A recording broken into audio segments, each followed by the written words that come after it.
Tiene una edad y sé de sobra que las tensiones en Irán no empezaron hace 5 días, sino mucho tiempo atrás, como hoy viene a recordarnos nuestro experto en historia, Mikel Herrán. Un fuerte aplauso para él. Buenas noches, Wyoming. Hola, Mikel, ¿qué tal? ¿Cómo estamos? ¿Cuánto tiempo? Pues muy bien.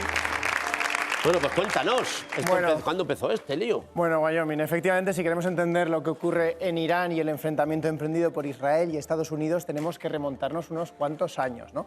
Hoy se habla mucho de que hay que liberar Irán de una dictadura religiosa y con ese discurso se está justificando bombardear escuelas. Pero los iraníes tuvieron un régimen democrático muy sólido y fue la intervención de Estados Unidos la que le puso fin. Viajamos hasta los años 50 del siglo pasado, después de la Segunda Guerra Mundial. Las potencias europeas pues, llevaban décadas haciendo lo suyo, que es colonizar partes de Irán, sobre todo desde que a principios de siglo pues, se descubrió que había petróleo al sur del país y ya sabemos lo que pasa cuando se encuentra algo de petróleo de por medio, ¿no? Calla, calla, calla, que si dices petróleo 3 veces aparece Trump y te bombardea. Uy, cuidado, vale. Crudo, vamos a llamarlo crudo. Pues en aquella época ocurrió algo muy parecido. Irán era una monarquía constitucional y llegó al poder el primer ministro Mossadegh, un nacionalista que decidió nacionalizar el petróleo que controlaban los británicos.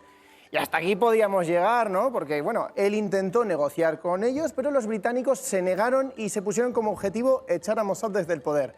Así que montaron un boicot al petróleo iraní y unieron sus fuerzas a Estados Unidos, que también quería, pues, meter baza en Irán. A ver, Mikel, si es que yo creo que eres un poquito mal pensado. Lo mismo Estados Unidos solo quería exportar su producto estrella. Y no me refiero a la hamburguesa, sino a la democracia y a la libertad. Pues es algo que suelen hacer mucho, la verdad, pero no creo, Wyoming, porque estamos en plena Guerra Fría, así que los norteamericanos querían un gobierno iraní que hiciera caso a Washington y no a Moscú, ¿no? Típico. Irán además hacía frontera con la URSS, era un enclave muy estratégico. Mossadegh no era comunista, pero sí tenía apoyos dentro del Partido Comunista. Así que la CIA hizo pues, lo que se les da mejor, ¿no? Organizar un golpe de Estado en lo que se llamó la Operación TP Ajax. Para ello, pues primero difundieron bulos contra el gobierno e incluso se hicieron pasar por comunistas para provocar a los iraníes religiosos. Imprimían panfletos comunistas falsos, por ejemplo, diciendo que iban a ahorcar a los guardianes de la ley islámica, los ulemas, con sus propios turbantes. Todo mentiras para dividir a la población, ponerla en contra de los comunistas y los socialistas y hundir el apoyo a Mossadegh. El siguiente paso fue, evidentemente, apoyar un golpe de Estado militar que se hizo con el poder en 1953. Joder, la verdad es que los americanos son unos auténticos cracks en lo de derrocar gobiernos que no les gustan. Pues sabes tú si a este señor Mossadegh también lo sacaron... Casi lo tienes muy bien. Es que estoy ahí, ¿eh? ¿Lo sacaron también en chándal de casa o le pidieron...? No, en Irán no son muy de Adidas, ni de chándal, ni de nada. La monarquía constitucional que propició una sociedad democrática pues, y abierta se transformó de repente en un régimen autoritario al frente del cual se situó el Shah, ahora vamos con otra pronunciación, Mohammad Reza Pahlavi, que se alió, Reza Pahlavi, vamos a decirlo, que se alió con Estados Unidos. Aquí se llamaba Pahlavi.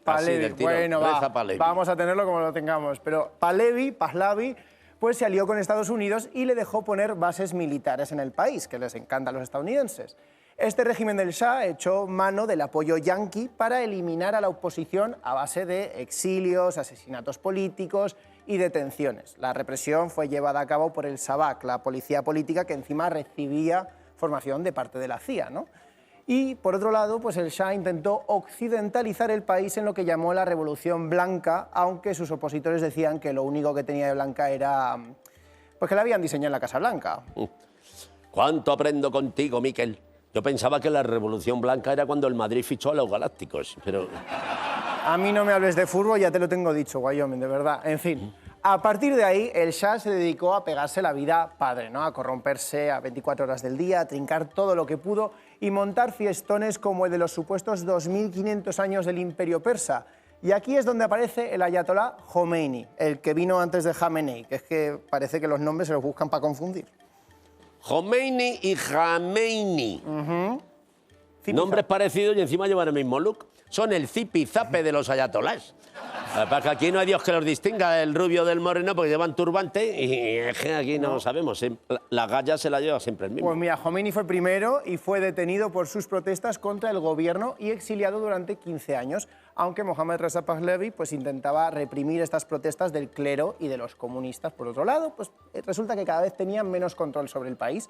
Así que Estados Unidos dijo, pues el Shah no me sirve de nada, decidió abandonarlo y empezar a manejar a la oposición, que en 1978 pues empezó a llevar a cabo manifestaciones masivas. Lo que Estados Unidos tenía clarísimo era que no querían a los comunistas ni cerca del poder. Así que optaron por apoyar a Khomeini, creyendo que pues, sería un líder espiritual moderado al estilo de Gandhi, ¿no? Le salió bien la apuesta. En fin, Khomeini escribió al presidente Jimmy Carter para decirle: no os preocupéis por mí, no tenéis que temer por el petróleo, yo os lo vendo. Sí, hombre, ahí Khomeini no estuvo muy fino, la verdad, porque los que tenían que temer por el petróleo eran ellos. Se lo iban a levantar, fijo, vamos. Pero lo que pasa es que cuando Khomeini llegó, volvió a Irán y se hizo con el poder, pues enseguida dijo de Tariq del petróleo y adoptó una retórica antiestadounidense que se agravó con la crisis de los rehenes americanos que se habían quedado atrapados en la embajada de Teherán. El ayatolá se negaba a dejarles salir del país y Estados Unidos no se comprometía a devolverles las riquezas del Shah y a no volver a intervenir en Irán. La negociación pues, fue un fracaso y solo sirvió para exagerar aún más la retórica anti-yanqui del ayatolá y la ruptura de las relaciones diplomáticas de forma ya oficial en 1980. A partir de este momento, Irán pasa a formar parte del eje del mal, pero del eje del mal según conviene a Estados Unidos, porque cuando tocaba vender armas a los iraníes o ayudar al ayatolá a deshacerse de sus opositores comunistas, como hizo por ejemplo Ronald Reagan en los años 80, pues lo harán, pero lo harán de tapadillo. Vamos, que Irán a veces forma parte del mal y otra del eje de ni tan mal. No sé, vamos ahí. Y que la relación entre Irán y Estados Unidos pues es una relación claramente tóxica, de manual, por las idas y venidas y por su arsenal nuclear. En fin. Muchas gracias, Mikel Herrán, por recordarnos una vez más que está todo inventado. Un fuerte aplauso.